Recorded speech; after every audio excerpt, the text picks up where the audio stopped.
Today we are going to go through the importance of hip flexion range of motion and why it's something that we look at with physical therapy.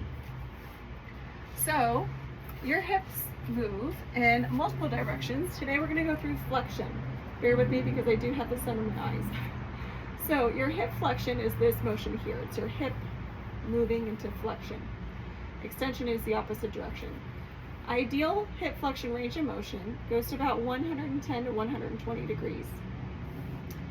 A lot of people only have mobility to here, especially when they're a little bit older, and if they've been in a pretty sedentary job or position for a lot of the day, most of the day for a lot of their lives. Some people are just stiff. So hip flexion is very important for functional mobility. And we're going to go through why. One big thing that we're going to go through today is if you don't have good hip flexion, where else are we going to get the motion from? So if my hip only goes to here and I'm trying to get my knee towards my chest, what's going to happen is my back is going to start bending, right? So we're going to go through this in a functional sense as if we're picking something off the ground. So let me adjust this.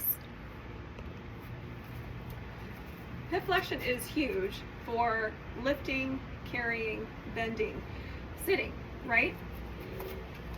Now, if you notice with me, I have really good hip flexion. So if I'm going to pick something off the ground, you see my hips flex here and I bend.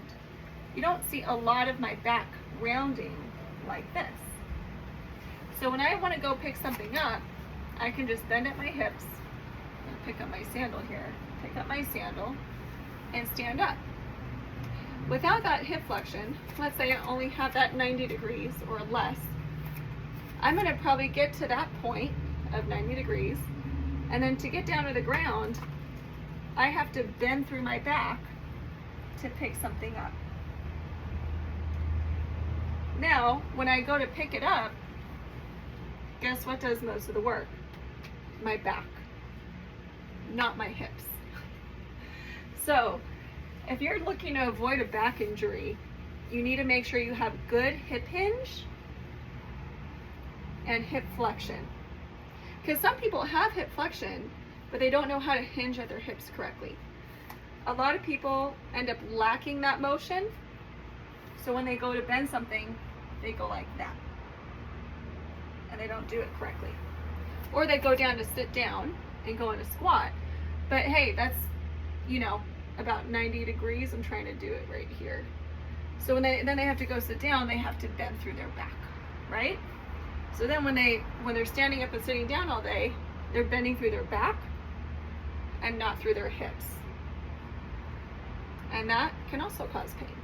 So if you have a back injury and you have a herniated disc, and every time you flex your back it hurts, guess what? You're going to have a pain every time you bend forward.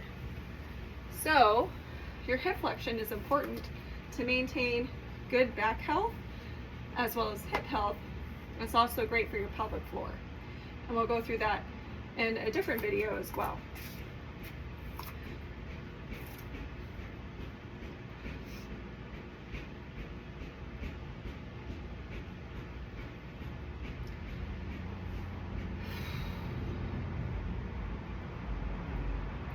So how do you tell if you have good hip flexion?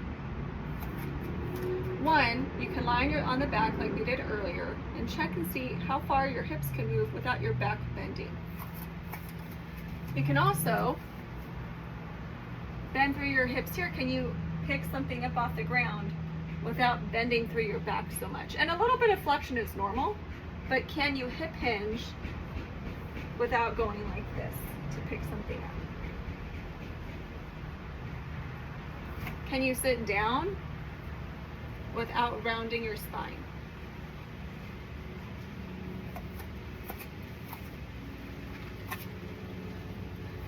Can you rock back without rounding your spine?